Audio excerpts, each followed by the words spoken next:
नमस्कार देवी और सज्जनों। तो आज मैं इस गाड़ी में आपको बताने वाला हूं कि after the exchange in tax, जहां पे इस गाड़ी के ऊपर ऑलमोस्ट 40% टैक्स लग गया है, क्या वर्थ है इस गाड़ी को लेने में आज के समय में। क्योंकि पहले इस गाड़ी का कुछ एक्स शोरूम प्राइस था 3,05,000 रुपये, जो अब बढ़ करके हो गया है 3,35,000 रुपये।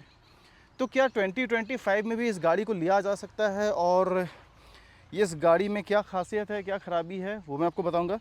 मैं ज़्यादा स्पेसिफिकेशन में नहीं जाऊँगा क्योंकि बहुत सारे वीडियोस ऑलरेडी स्पेसिफिकेशंस पे हैं, बल्कि मैं ये बताऊंगा आपको कि क्या इस गाड़ी को इस प्राइस पॉइंट पे लेने में फ़ायदा है या नहीं है। तो जहाँ तक 40% जीएसटी की बात है, तो उससे टेंशन लेने की ज़रूरत नहीं, क्योंकि अगर इस बाइक की प्राइस बढ़ी है तो 350 सीसी के ऊपर कोई भी बाइक जो है उसकी प्राइस बढ़ गई है। तो अगर आप 350 के ऊपर अगर बाइक लेने जा रहे हो तो आपको सभी गाड़ियों की प्राइस बढ़ी हुई मिलेगी। इसमें भी कुछ 10% के आसपास इंक्रीज़ हो गया है, मतलब समवेयर अराउंड ये आपको 3,35,000 एक्स शोरूम पड़ेगी, मतलब ऑन रोड प्राइस ये आपको चली जाएगी तकरीबन 4 लाख के हिसाब से आज के टाइम पे विदाउट एनी एक्सेसरीज। इस गाड़ी में सबसे बेस्ट पॉइंट ये है, 2018 में लॉन्च हुआ था पैरेलल ट्विन इंजन, 648 सीसी का पैरेलल ट्विन इंजन है। और इस गाड़ी का क्या मतलब 650 सेगमेंट में सभी गाड़ियों का सबसे पहला स्ट्रेंथ ये इंजन ही है। बिल्कुल टेंशन फ्री इंजन है, कोई प्रॉब्लम नहीं है। इंजन बहुत ही ज़बरदस्त है, बहुत अच्छा काम करती है। एंड इस गाड़ी को मैंने कुछ 4,000 किलोमीटर चलाया हुआ है, 5,500 किलोमीटर हो जाएगा अभी। 5,000 किलोमीटर मैंने चलाया है। 2023 की गाड़ी है, तो ऑलमोस्ट ये 3 साल पुरानी गाड़ी है। 3 साल में इस गाड़ी में ऐसा कोई इश्यूज़ नहीं आया है। पहले इसके पॉजिटिव पॉइंट्स की बात करते हैं। पहला है इंजन। इंजन बहुत ही स्मूथ है, बहुत रिलायबल है। आज तक 650 सेगमेंट में जितनी भी गाड़ियाँ आई है उसमें प्रोज एंड कॉन्स कुछ भी हो बाइक, बट इंजन में कोई फॉल्ट नहीं आपको मिलेगा। तो इंजन एक one of the best strong point है। तो वो तो हो गई सभी गाड़ी की बात। अब आते हैं इंटरसेप्टर पे कि इंटरसेप्टर में क्या अच्छा है। एक तो इसका लुक, बिल्कुल बिल्कुल आपको को क्लासिक लुक मिलेगा।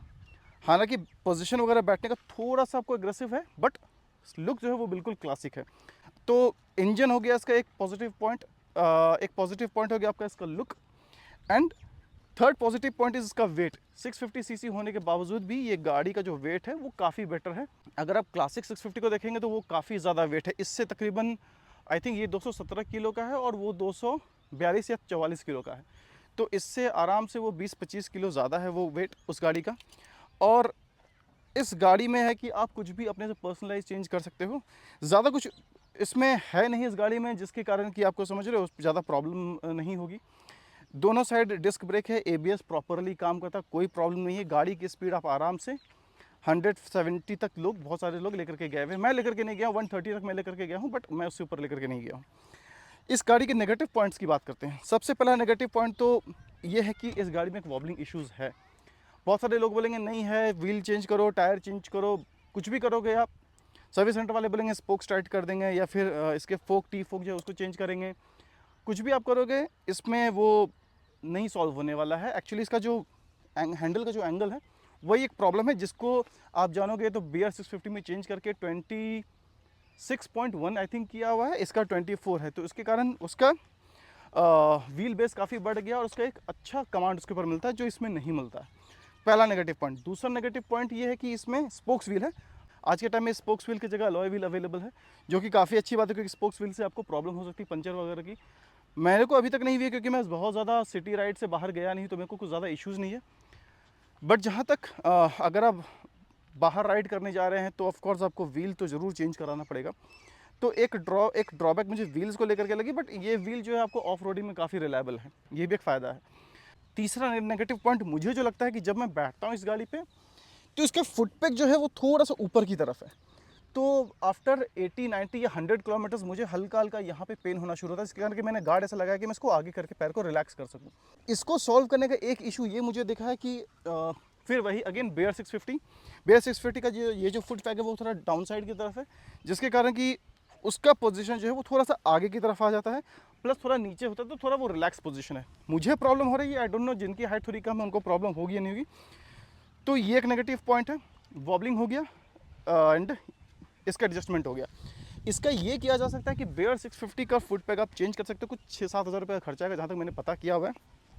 तो वो BR 650 के फुट पैक अगर लगाओगे तो थोड़ा सा रिलैक्स्ड पोजीशन आ जाता है।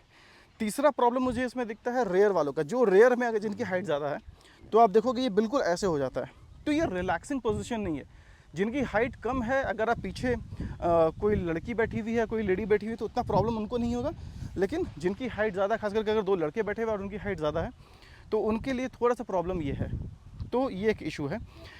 Apart from that heating issues मुझे नहीं लगता है, कुछ लोग हीटिंग इश्यूज़ की कंप्लेन करते हैं, मुझे हीटिंग इश्यूज़ नहीं लगती। ऐसे गाड़ी चलाओगे तो 650 सीसी इंजन है, पैरेलल ट्विन इंजन है, एयर कूल इंजन है, लिक्विड कूल इंजन नहीं है, तो थोड़ा बहुत हीटिंग का इशू है, बट हाईवे पर मुझे फील नहीं होता। आई डोंट नो, तो दिल्ली की गर्मी या नॉर्थ के में गर्मियों में थोड़ा सा प्रॉब्लम हो सकता है, बट इस साइड जो है टुवर्ड्स द मध्य प्रदेश या महाराष्ट्र में इतनी गर्मी अगर नहीं पड़ती है, तो इंजन की हीट मुझे महसूस नहीं हुई अभी तक। मतलब लॉन्ग राइड पे मुझे थोड़ी बहुत महसूस हुई, बट इतनी नहीं है कि अगर आप को बहुत ज़्यादा तकलीफ देगी। मतलब 650 सीसी के हिसाब से इंजन में थोड़ी बहुत गर्मी है, लेकिन बहुत ज़्यादा नहीं है। इसका हेडलाइट एक इशू है, जिसके कारण कि मैंने हेडलाइट के बल्ब चेंज किए हैं, एलईडी मैंने बल्ब लगाया हुआ है। इसके बल्ब जो आते हैं, वो बल्ब जो वाली जो हेडलाइट है वो बिल्कुल रिलायबल नहीं है। तो अभी की जो रॉयल एनफील्ड की तरफ से जो आई हुई है, उसका प्रॉब्लम ये है कि उसका भी एक बहुत अच्छा थ्रो नहीं है। हालांकि इसका थ्रो कहीं ज़्यादा है, तो ये काफ़ी अच्छा मुझे लगता है लॉन्ग ड्राइव पे या नाइट राइड पे। बट अपार्ट फ्रॉम दैट मुझे इसका हेडलाइट जो है रॉयल एनफील्ड का उतना ज़्यादा अच्छा नहीं है, बट ठीक ठाक है, काम चलाया जा सकता है। इसके नेगेटिव ब्रेक्स इसके काफ़ी अच्छे हैं। रेयर ब्रेक्स थोड़ा सा और बाइट रहना चाहिए था। जैसे बेयर 650 का अगर आप ब्रेक्स देखोगे तो उसके ब्रेक इससे ज़्यादा बेटर है, खास करके रेयर के। फ्रंट का उतना प्रॉब्लम नहीं है। अगर कंपैरिजन की बात की जाए, मैं बार बार बेयर 650 बोल रहा हूँ क्योंकि इंटरसेप्टर के प्लेटफॉर्म पे ही बेयर 650 बेस्ड आउट है। मुझे इससे बेटर वो गाड़ी लगती है, बट उस गाड़ी में सिर्फ एक ही चीज़ है, जो जिनको ट्विन सिलेंडर मतलब ट्विन एग्जॉस्ट का शौक नहीं है, वो डेफिनेटली बेयर 650 पे जाएं, क्योंकि उसमें वो सारी चीज़ें हैं। इस गाड़ी का सबसे अच्छा खूबसूरत पार्ट ये है कि इसका ट्विन एग्जॉस्ट है, जो कि अच्छा लगता है देखने में। बट बेयर 650 में ट्विन एग्जॉस्ट नहीं है, बट बाकी सारा कुछ बेयर 650 इंटरसेप्टर 650 से बेटर है।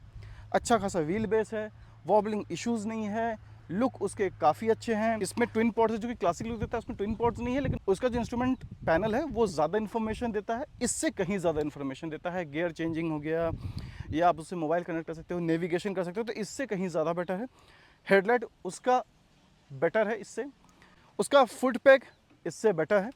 मतलब हर तरीके से अगर देखा जाए तो इंटर 650 से बेहतर बेयर 650 है।